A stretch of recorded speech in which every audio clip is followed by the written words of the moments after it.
Yaqulullahu subhanahu wa ta'ala fi kitabihil karim. A'udzu billahi minasy syaithanir rajim. Bismillahirrahmanirrahim.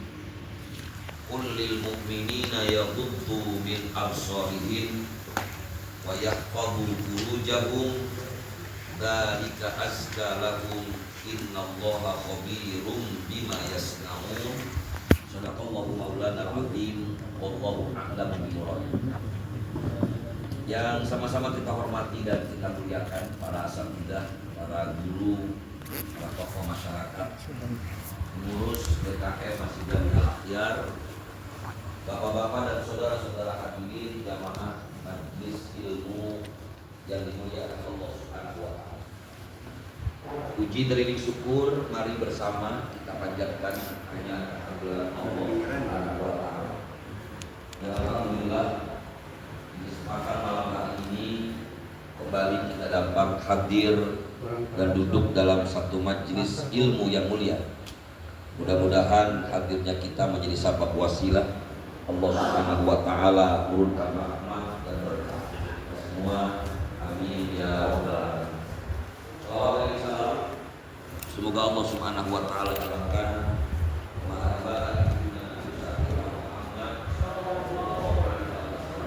kebahagiaan para sahabat dan kita umatnya yang insyaallah istiqomah sampai hari kiamat nanti.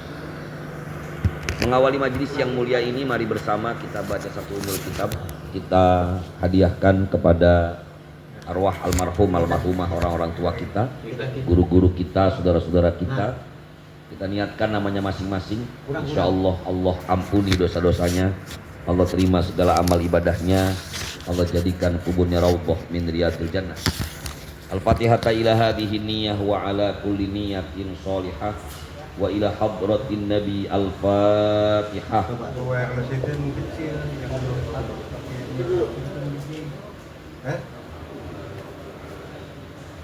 Ar-Rahmanir Rahim Maliki Yaumiddin. Iyyaka na'budu wa iyyaka nasta'in. Shiratal mustaqim. Shiratal ladzina an'amta 'alaihim.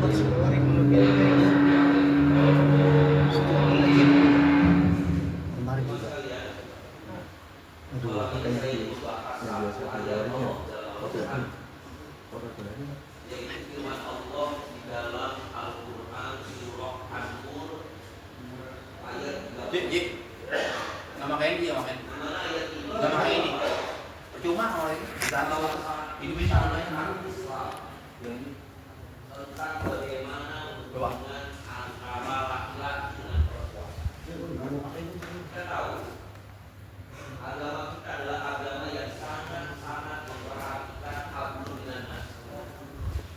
Diatur sedemikian rupa agar ketika hubungan ini diatur dalam syariat Allah Subhanahu wa taala, pasti tujuannya adalah kemaslahatan kepada umat manusia.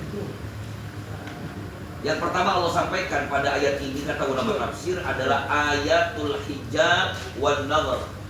Dikatakan oleh Syekh Ali As-Sabuni dalam kitab beliau Tafsir Ayatul Ahkam pada halaman 229.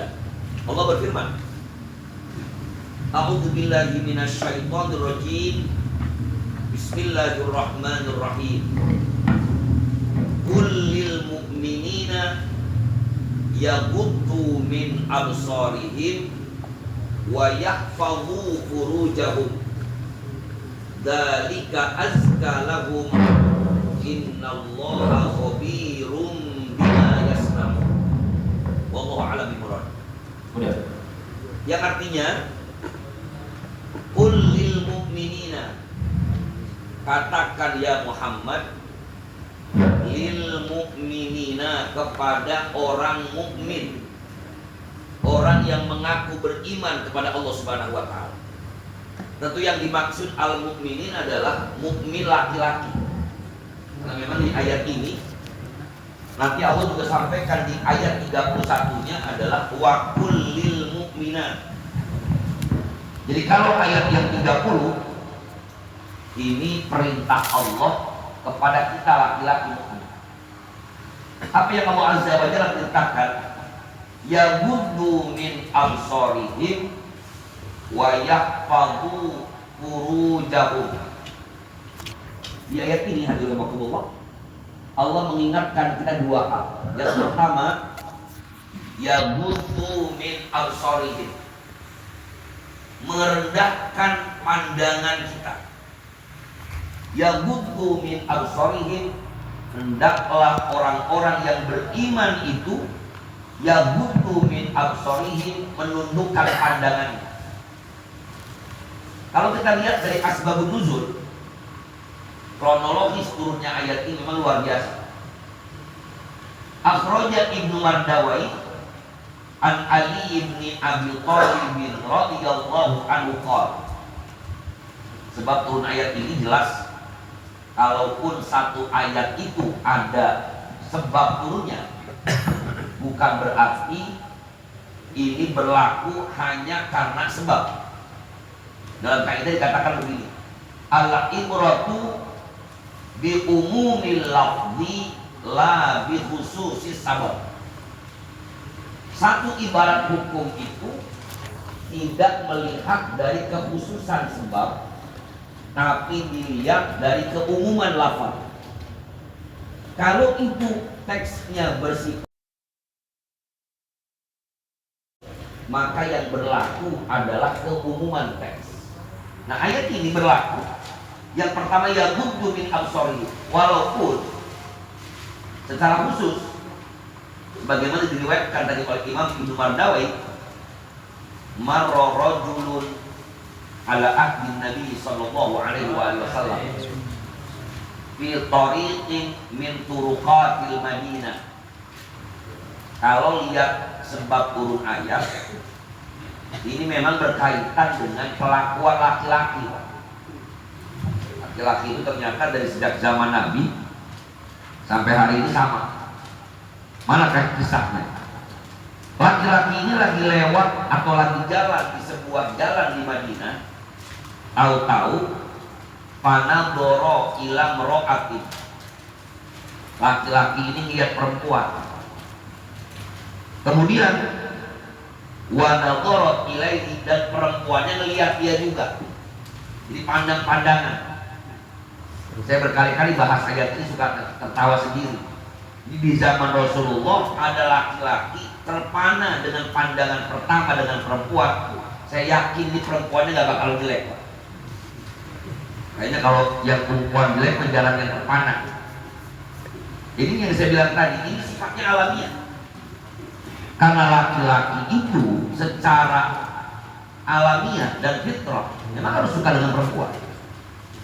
Malah Islam sangat melarang kalau ada laki-laki suka sama laki-laki. Haram itu.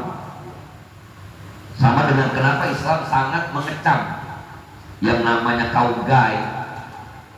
Karena mereka laki-laki suka dengan laki-laki. Islam juga sangat melarang kaum lesbi, di mana perempuan suka dengan perempuan, karena ini menyalahi fitrah. Bahkan ketika terjadi hal seperti itu, ini berbeda dengan masyarakat barat. Masyarakat barat menganggap ini adalah satu sifat yang asasi. Makanya ada gerakan-gerakan mereka, biasanya disebut dengan gerakan pelangi LGBT, lesbian, gay, biseksual, dan transgender. Dalam Islam tidak. Dalam Islam itu Allah Subhanahu wa ta'ala menciptakan laki-laki dengan perempuan. Maka ketika hal ini dianggap wajar, fawaswasalahuma syaitanu annahu lam yandur ahaduhuma ilal akhar illa ijaban bihi. Karena memang dua makhluk yang berbeda ini ketemu, saling pandang-pandangan, ternyata setan kemudian menggoda keduanya. Tidak satu pun mereka melihat, kecuali satu di antara mereka selalu saling mengagumi. Kata yang laki-laki, Masya Allah, ini perempuan cakepnya tenang. Kata yang perempuan, ya Allah, ini laki-laki ganteng amat.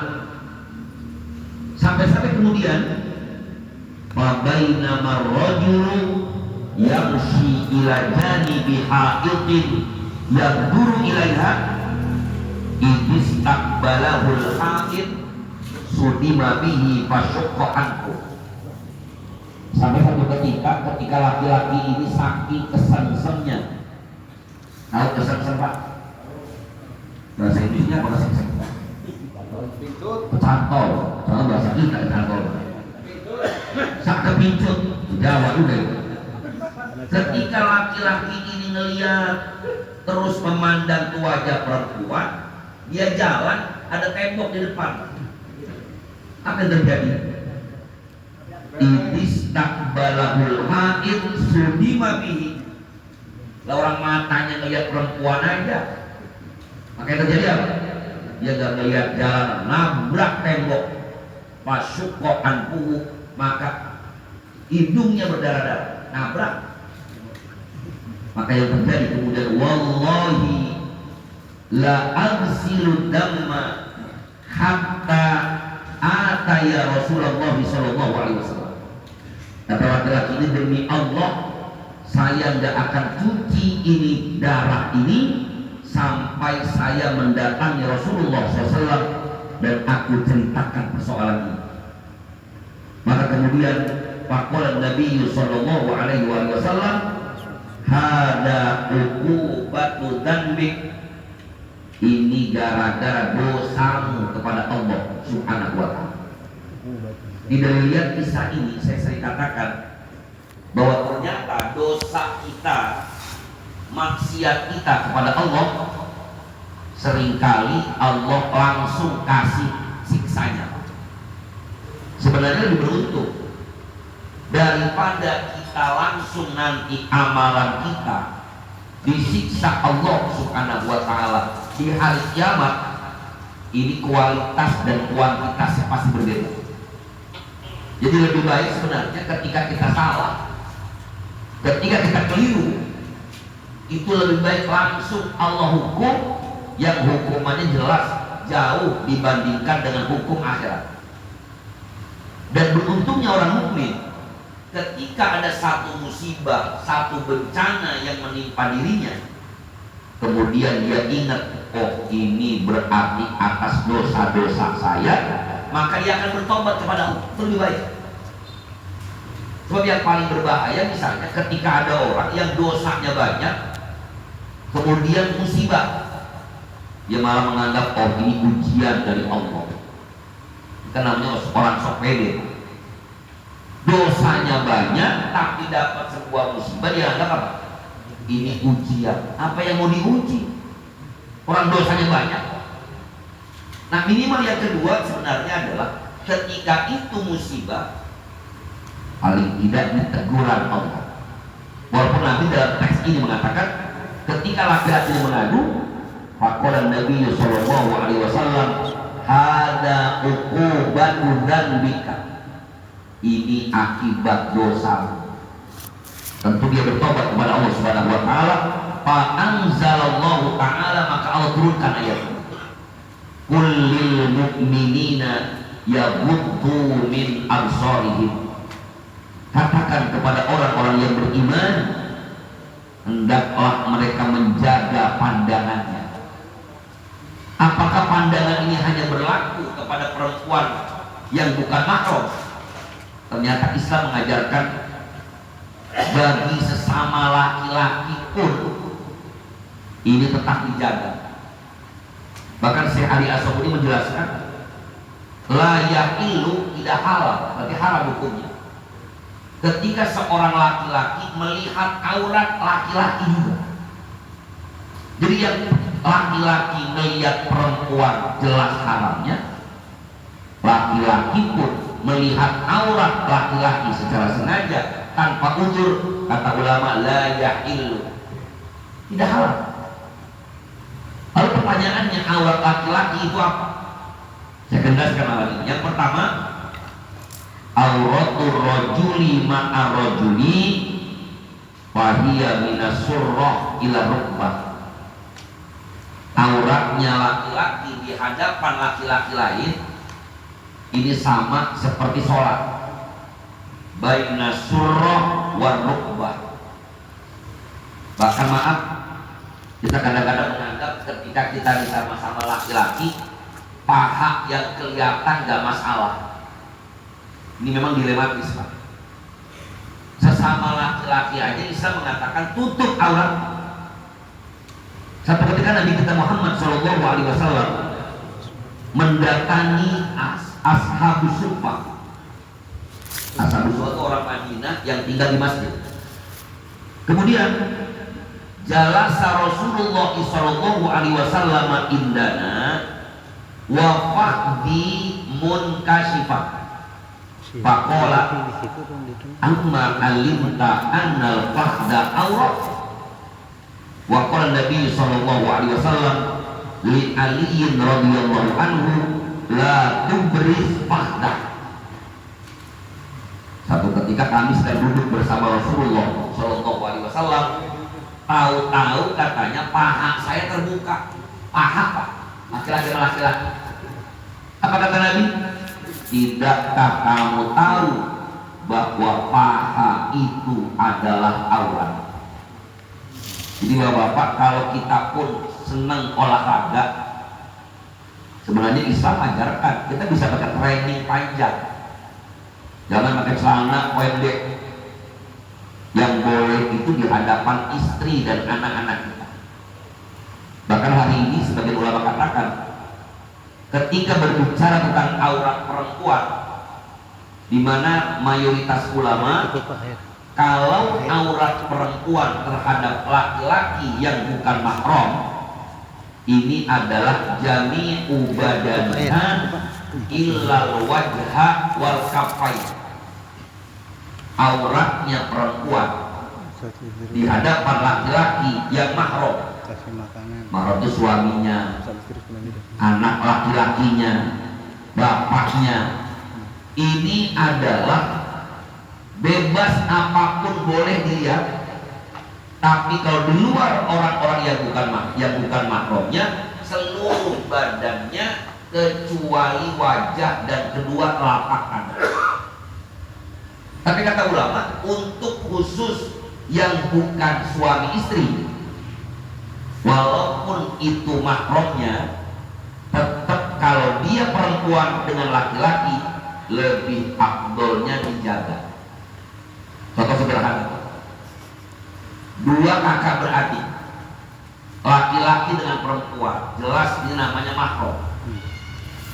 Hukum asal, kalau memang itu adik perempuannya tidak membuka, tidak menutup auratnya, maka kakak laki-lakinya boleh melihat. Tetapi tetap dijaga hal-hal yang sensitif, tetap ditutup. Minimal misalnya rambutnya terbuka, oke.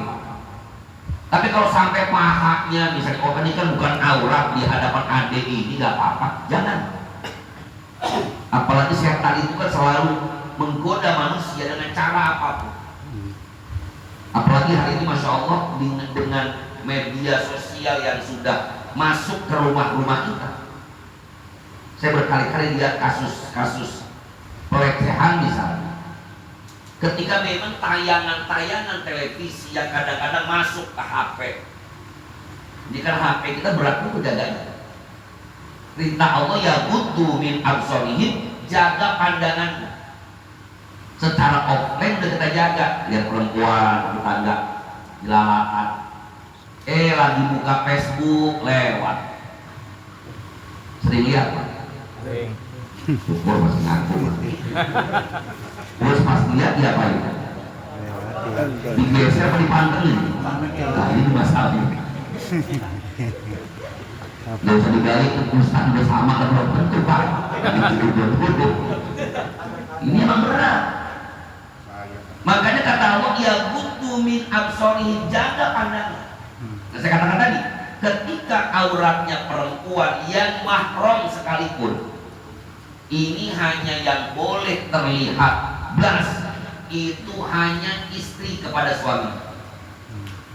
Kalau istri kepada suaminya, bahkan dalam kitab Ihya Ulumuddin dikatakan salah satu adab tetap, kalaupun itu boleh, hukum asal saya katakan tadi, suami itu boleh memandang tubuh istrinya dari ujung rambut sampai ke ujung kaki boleh, halal. Ini hukum asal. Tetapi sebagai bentuk adab, kata Imam Al-Ghazali, sebaiknya saat berdua suami istri pun bagian-bagian vitalnya tidak dilihat. Saya sering bilang kepada bapak-bapak, silakan dinikmati, silakan dipegang, silakan dipakai, tapi jangan dilihat. Paham maksud saya? Saya ulangi kalau nggak paham. Saya paham. Dipegang boleh, dipakai silakan, dinikmati silakan, dilihat. Karena ini bagian yang kadang-kadang justru kalau kita sampai melihat sampai batas itu, Pak, ini nanti malah hilang, syahwatnya malah turun. Maka lebih baik nggak usah. Walaupun yang saya katakan hukum asalnya boleh suami istri, tapi kalau perempuan yang menjadi mahramnya bukan istri, tadi adik perempuan, kakak perempuan, itu kan mahram. Bibi mahram, anak laki-laki terhadap ibunya mahram jelas. Tetapi ibunya bukan serta merta. Nah, udah anak itu bukan semua, nggak boleh. Tetap dijaga. Minimal bagian-bagian yang sensitif, baina surrah wa rukbah, dan bagian dada bagian atas. Kenapa? Nah tadi Pak, waswasalah syaitan. Syaitan ini luar biasa. Maka tadi saya bilang berapa banyak kasus terjadi. Alhamdulillah min dzalik. Itu ada seorang anak yang sampai berhubungan sama ibunya. Itu awalnya gara-gara tadi tontonan-tontonan yang membuat sakwatnya terjadi. Akhirnya kalau memandang lagi itu ibunya. Atau kenapa Islam larang misalnya? Kenapa Islam larang? Ketika ada anak-anak kita yang menjelang usia balik, walaupun itu adik kakak, tapi kalau dia laki-laki dengan perempuan, pisahkan pas dulu. Kenapa? Khawatir tadi setan bisa saja masuk, apalagi tadi terlihat aurat. Ini kalau kepada mahram saja bisa mengatur sedemikian rupa, apalagi terhadap di luar mahram. Maka yang boleh terlihat adalah hanya al-wajha wal kaffain. Nah ini yang jadi masalah. Wajah pun sebenarnya menurut ulama di antara Syekh Ali As-Sabuni bukan berarti mentang-mentang wajah boleh terlihat, akhirnya malah wajahnya itu tampil medok. Tahu medok Pak? Ini kan ibu sekarang maaf agak sulit kasih tahu. Bapak tahu lah, saya ngajar ibu-ibu udah sering, maka ada kajian ibu-ibu secara khusus. Tapi kalau udah bahas bab yang ini, mereka nggak mau. Masa iya si Ustaz dandan aja nggak boleh? Bukan nggak boleh. Yang disebut tabarruj itu dandan. Kalau sekedar dandan mau berangkat ngaji, mau ketemu orang lain itu nggak masalah. Nah ini kan yang repot. Ketika di rumah dia nggak dandan di hadapan suami. Kalau pengajian yang ngajar laki-laki dandannya menor. Saya ingat zaman dulu yang namanya guru mengajar perempuan. Ini memang sudah ada sejak dulu. Kalau kita lihat di zaman sahabat maupun para tabi'in maupun ulama salafus saleh, memang yang paling afdol kalau yang ngaji itu perempuan, maka yang mengajar harusnya perempuan. Cuma kadang-kadang karena jarang yang perempuan dianggap alimah, paham ilmu agama secara paripurna, maka dalam mazhab Syafi'i dibolehkan laki-laki mengajar perempuan asal syaratnya khaufan anil fitnah, kekhawatiran dari fitnahnya ini tidak ada. Kalau ternyata al-amnu minal fitnah, terhindar dari fitnah ini dapat terwujud, maka boleh. Misalnya ngajinya laki-laki, guru dengan muridnya bukan one by one. Gak boleh nih bapak atau saya, Ustaz, istri saya mau privat tuh ngaji Quran. Nah, terus bapak kemana? Ya saya pergi kerja, tolong ajar istri saya sendiri. Waduh, Gak apa Pak. Walaupun karena jam tadinya pertamanya doang Pak. Terus kalau coba mulutnya. Ayo short. Akhirnya kata gurunya bukan begitu, shortnya begini. disosok. Pasti jadi awam ya. Bagaimana kalau kemudian muridnya banyak, Ustaz kan ibu-ibunya banyak? Nah ini tadi yang saya sampaikan. Kalaupun ibu-ibunya banyak, apalagi bercampur. Biasanya kalau ibu kan yang ngajinya di paling depan itu yang tua, yang muda harus ngumpet. Nah sekarang terbalik Pak, yang tua-tua mah di pojokan dari ngantuk. Nah yang ibu-ibu baru nih, kalau istilah mereka bilangnya mahmud, mama muda, dandanannya menor lah, Ustaz itu kecil, ganjen, ngajarnya tuh sono lagi. Ini kehilangan makna taklid. Yang laki-laki juga pantas kok jalan kesana kemari. Apalagi misalnya ustadznya tadi sampai kesana kemari, ini tidak aman dari fitnah. Maka sebenarnya yang terharusnya, kalau kita mengizinkan istri kita untuk ngaji kepada ustadz, tanya dulu nih, kamu ngaji di mana? Oh di Tulak, di ustadz. Oh ustadz yang ngajar. Lihat dandanannya Pak. Cuma tadi itu saya bilang, kita bilang ya Allah, gini doang Bi, segini doang Pak. Padahal itu yang akan memunculkan fitnah. Kecuali misalnya, apalagi dalam Islam dikatakan kalau memang itu wajahnya teramat cantik, bisa bikin orang jadi fitnah. Misalnya ada ibu-ibu kalau dia datang ke Al-Akhyar ikut taraweh, ikut ngaji, itu pasti budak semua ngaji. Bapak-bapak semua rajin banget taraweh. Kenapa? Itu ada janda wajahnya luar biasa. Maka si perempuan ini wajib nutup mukanya dengan cadar. Jadi sebenarnya persoalan cadar atau tidak dipakai cadar ini ikhtilaf di dalam para ulama. Tapi kalau banyak fitnah, tutup. Ya butuh min absorihim, agar laki-laki mukmin tadi bisa menjaga mata pandangan. Tentu yang dilarang kata Nabi kita Muhammad SAW jelas adalah pandangan yang diharamkan Allah. Yang halal ya halal, tidak ada masalah. Makanya kata Nabi kita Muhammad SAW, beliau pernah mengatakan kepada Imam Ali bin Abi Thalib, kata beliau, ya Aliun, wahai Ali, la tutbi'in nadrata an-nadrata fa innama lakal ula wa laysat lakal taniya. Kata beliau, wahai Ali, janganlah kau ikuti satu pandangan dengan pandangan yang lain. Maka sesungguhnya yang dosa itu adalah pandangan pertama, yang boleh itu adalah pandangan yang pertama dan bukan pandangan yang berikutnya. Maka ulama menyimpulkan dari hadis ini, bi anna nadratal fujati fala isma fiha wala mu'akhadata. Maka orang yang melihat secara spontan, al-fujat itu spontan. Bapak lagi naik motor, tahu-tahu astagfirullahaladzim, udah nggak apa-apa.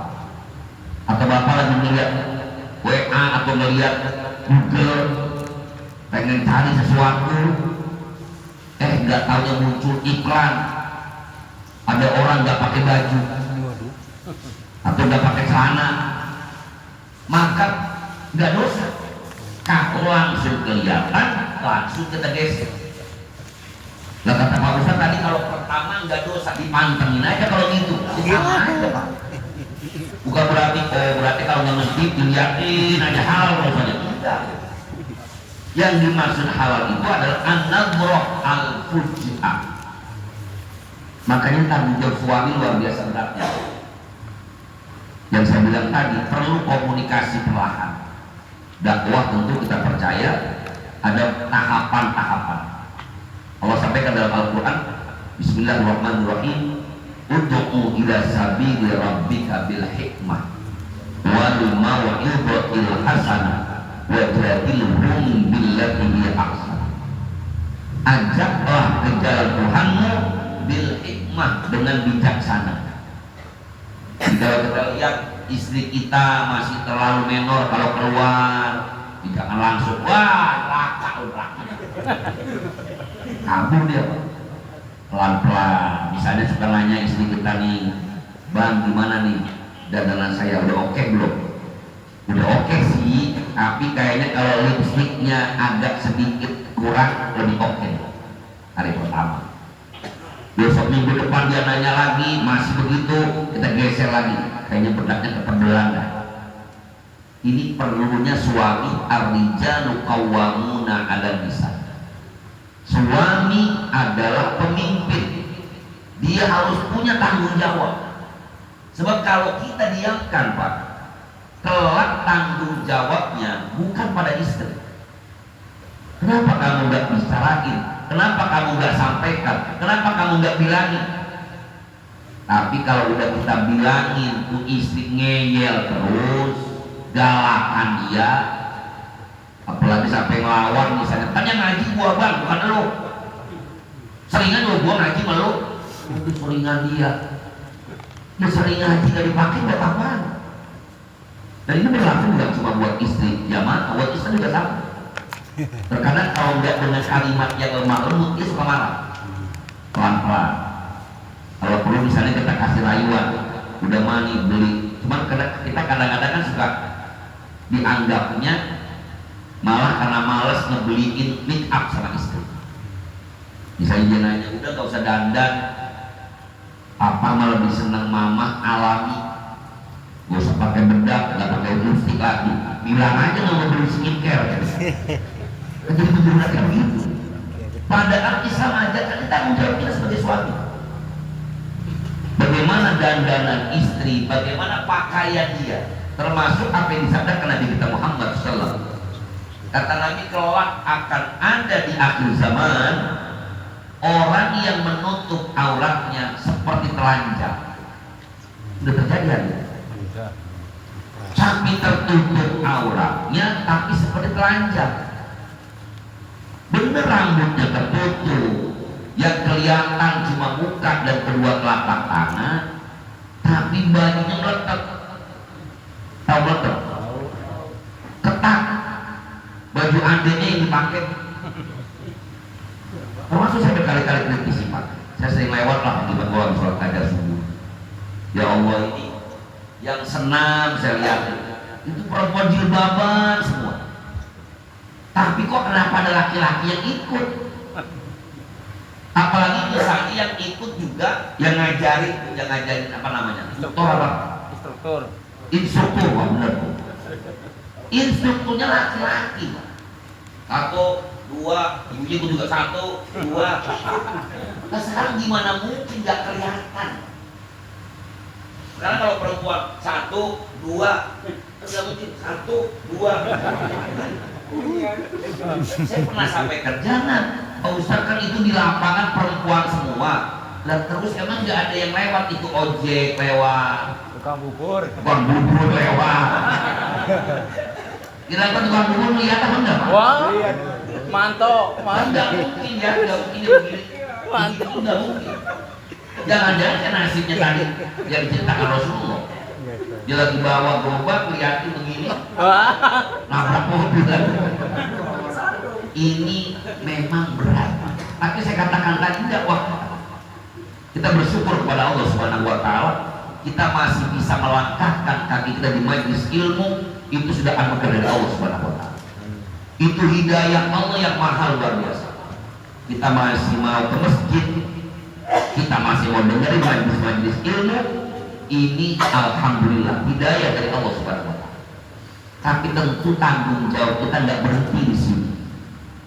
Ada istri kita, ada anak perempuan kita, yang kalau kita tanamkan ini, berarti dia memberikan sarana Kalau kemudian dia pakaiannya seperti telanjang, mau nggak mau laki-laki ngelihat. Dan ini memang alamiah. Jangan-jangan kalau kita malah nggak menikmatinya, wah berarti dia tidak normal itu. Ya memang normalnya begitu. Tapi Islam jaga ya butuh min absorihim. Yang boleh itu adalah hanya penglihatan dalam spontan. Karena memang dalam pandangan mata itulah muncul hal yang bermacam-macam.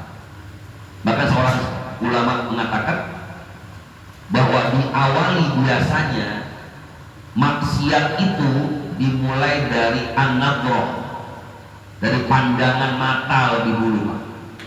Nanti kalau udah pandangan mata muncul pasalamun, maka mulai salam, pakalamun, kemudian ngobrol.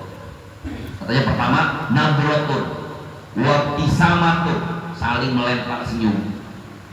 Udah melempar senyum, mulailah mengucapkan salam. Wakalamun, mulailah dia ngobrol. Habis ngobrol, pamau idun, janjian.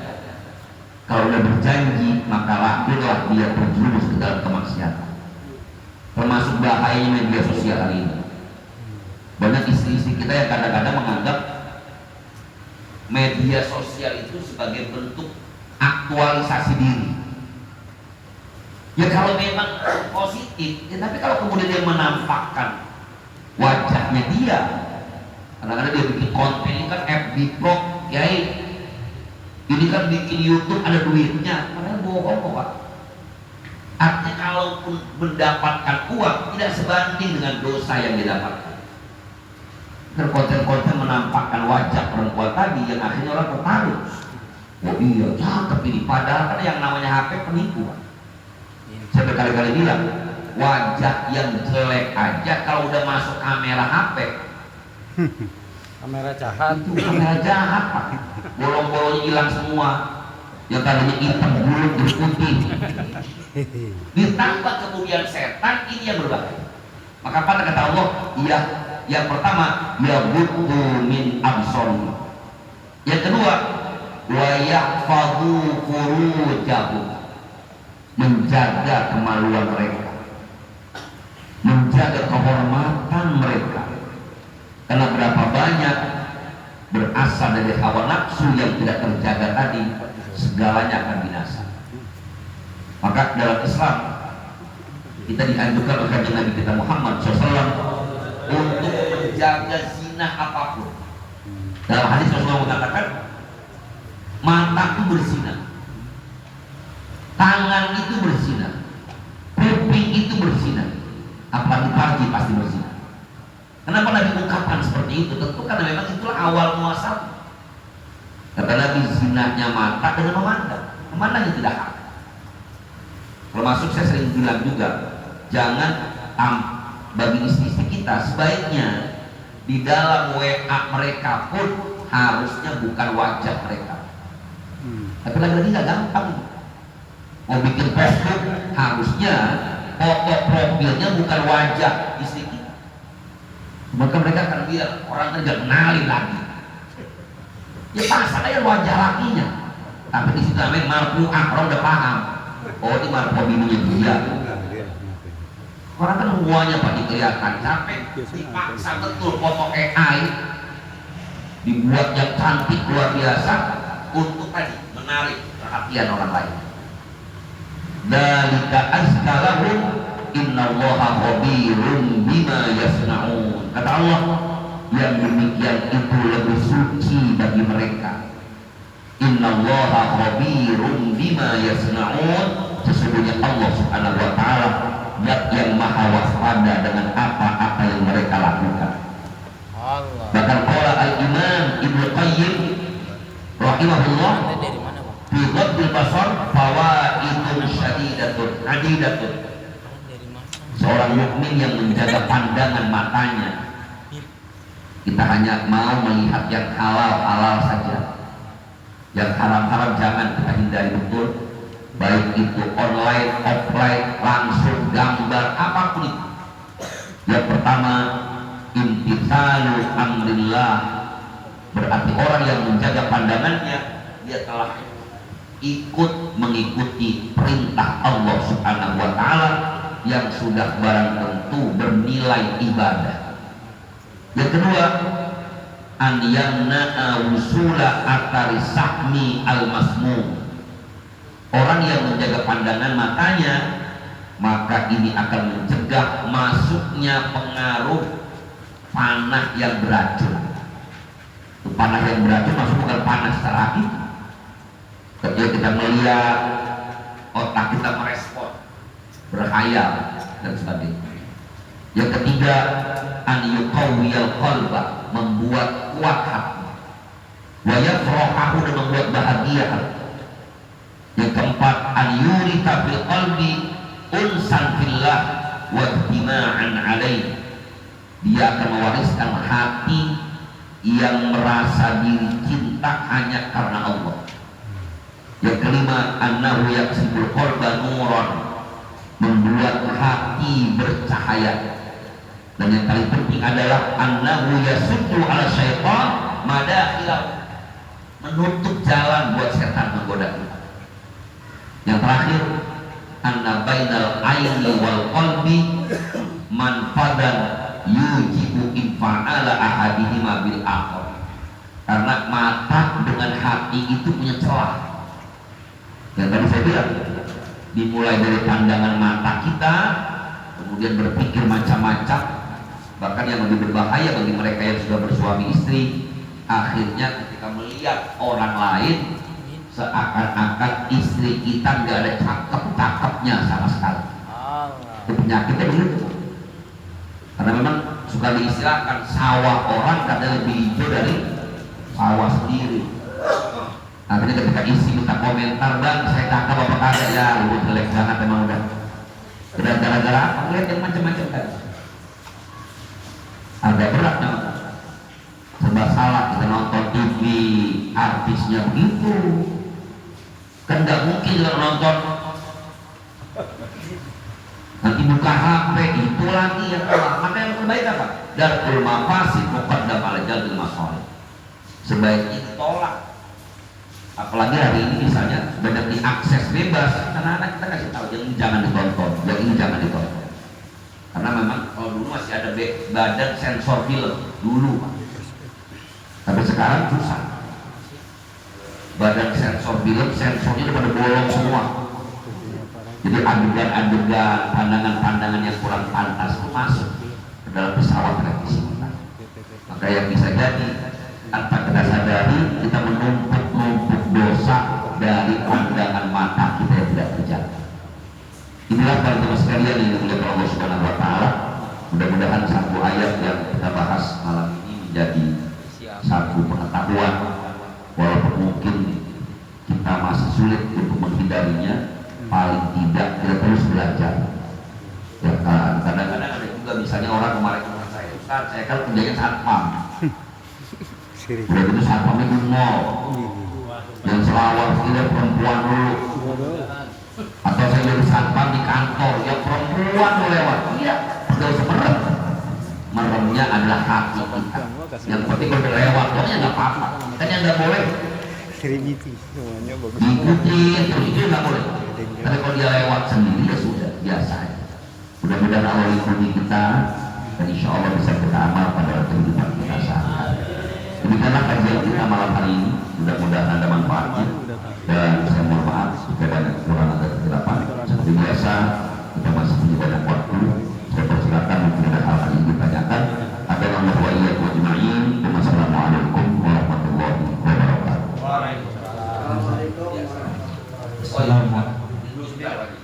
Assalamualaikum warahmatullahi wabarakatuh.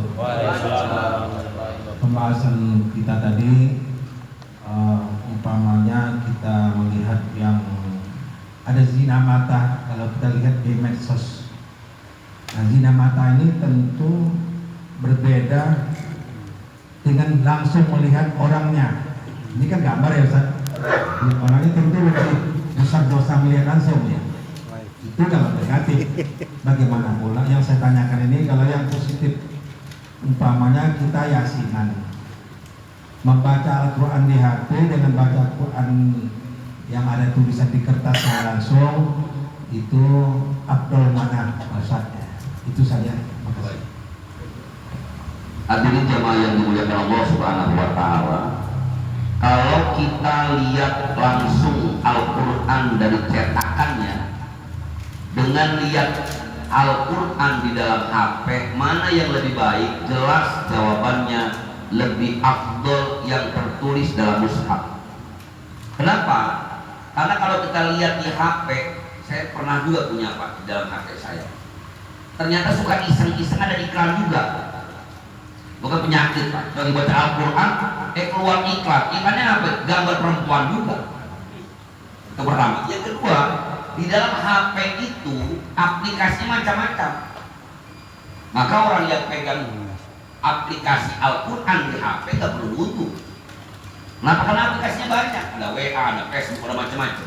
Tapi kalau Al-Quran pada mushaf, kita telah punya sarana yang khusus untuk membaca Al-Quran. Bahkan kalau kita sambil baca di mushaf, kita melihat Qurannya, kita baca ayat-ayatnya, kita pegang mushafnya, itu sudah mendapatkan nilai pahala dari Allah Subhanahu wa taala. Wallahu a'lam. Demikian. Silakan. Waalaikumsalam warahmatullahi wabarakatuh. Ini adalah suatu pelajaran yang sangat penting karena bagi wanita umumnya. Saya pernah mengajar pada tahun-tahun wanita ini. Ketika saya mengajar, saya kasih hijab, tapi semuanya pada lari dari mau ikutkan. Yang keduanya, saya pernah membaca dalam kitab-kitab yang cuma terdahulu bahwa apabila kita melihat istri orang, maka kita diperintahkan untuk meminta maaf kepada suami, baik sengaja maupun tidak sengaja.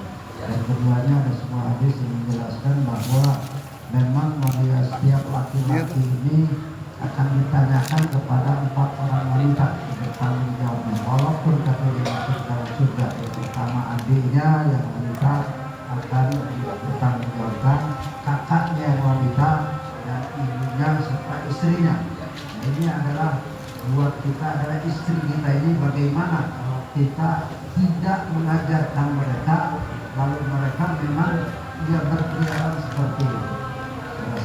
Baik. Hadirin yang dimuliakan Allah Subhanahu wa taala, sebagaimana saya ungkapkan tadi bahwa yang terbaik memang berpakai hijab. Laki-laki yang mengajar, muridnya perempuan semua sebaiknya hijab. Cuma karena hari ini kalau pakai hijab perempuannya pada nggak dengerin dan kabur. Kalau kita nggak pakai hijab aja suka ngobrol Pak. Ibu kita kadang-kadang begitu. Kadang-kadang kita ngajar baru mulai ngobrol sendiri. Kadang-kadang main HP sendiri. Ini memang problem kita. Makanya saya katakan tadi, kalaupun tidak menggunakan hijab karena ada kemanfaatan yang lebih besar, paling tidak ustadznya menjaga pandangan. Jangan banyak ibu-ibu tuh mata kesini dulu. Itu kenapa sih ke Solo dulu kayak jatuh ada janda di Solo. Yang jadi berapa apa gitu ustadz ya?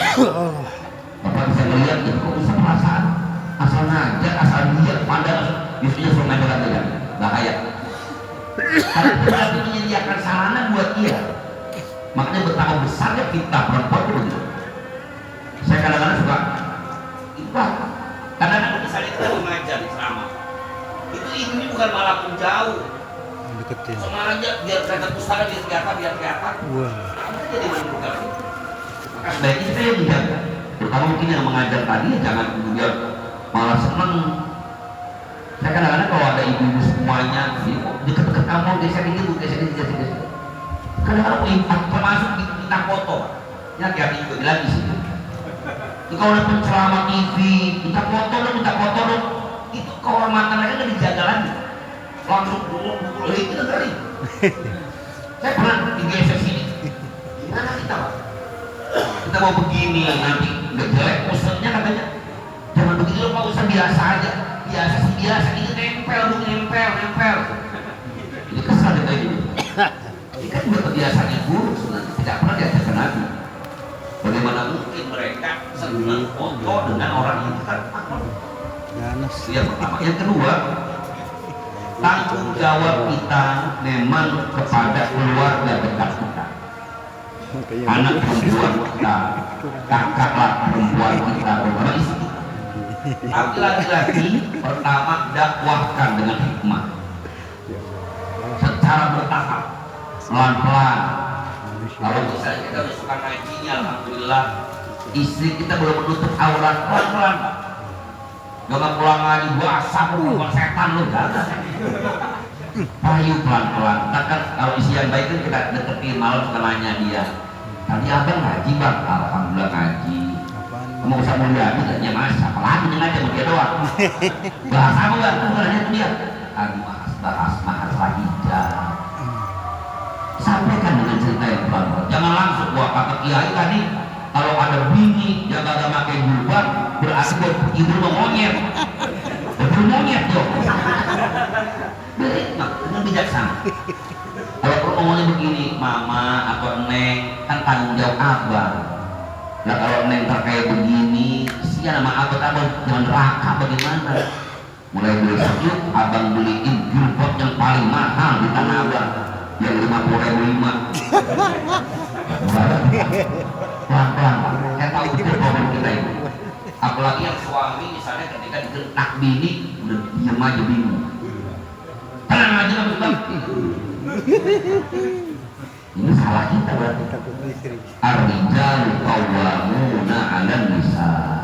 Lagi-lagi ini tanggung jawab kita semuanya sebagai suami, dan ini memang berat sekali. Tapi insya Allah kalau kita udah usahain, kita udah ikhtiarin, ternyata dia tetap kekeh ngeyel, nggak mau dibilangin sama kita bersatu.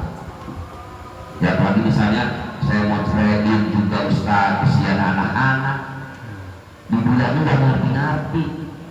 Lalu kalau saya pindah rumah, emang di rumah dia bukan rumah saya. Susah dia Pak, sudah kalah. Saya mau ngambil pindah ke rumah orang tua, motor dia, duit dia, udah bersabar aja. Minta sama Allah, mudah-mudahan Allah kasih hidayah, dia berubah. Demikian. Mudah-mudahan ada manfaatnya. Mari sama-sama kita takjubkan majelis ilmu yang mulia dengan berbacakan doa.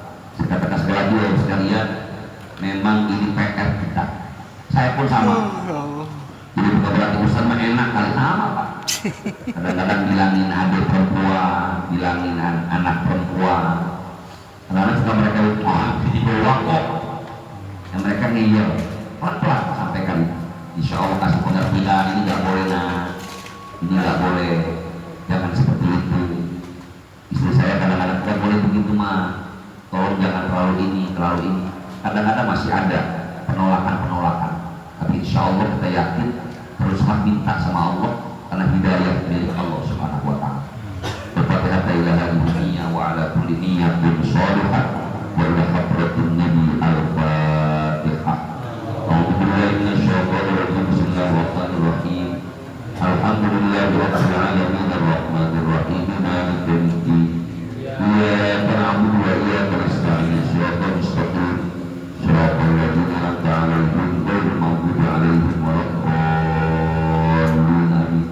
Allahumma amin ya rabbal alamin. Allahumma shalli ala sayyidina Muhammad wa ala ali sayyidina Muhammad. Allahumma ighfir lana dhunubana wa liwalidina wa limasyayikhina wa liman hadarana wa liman ghabana wa li jami'il muslimina wal muslimat wal mu'minina wal mu'minat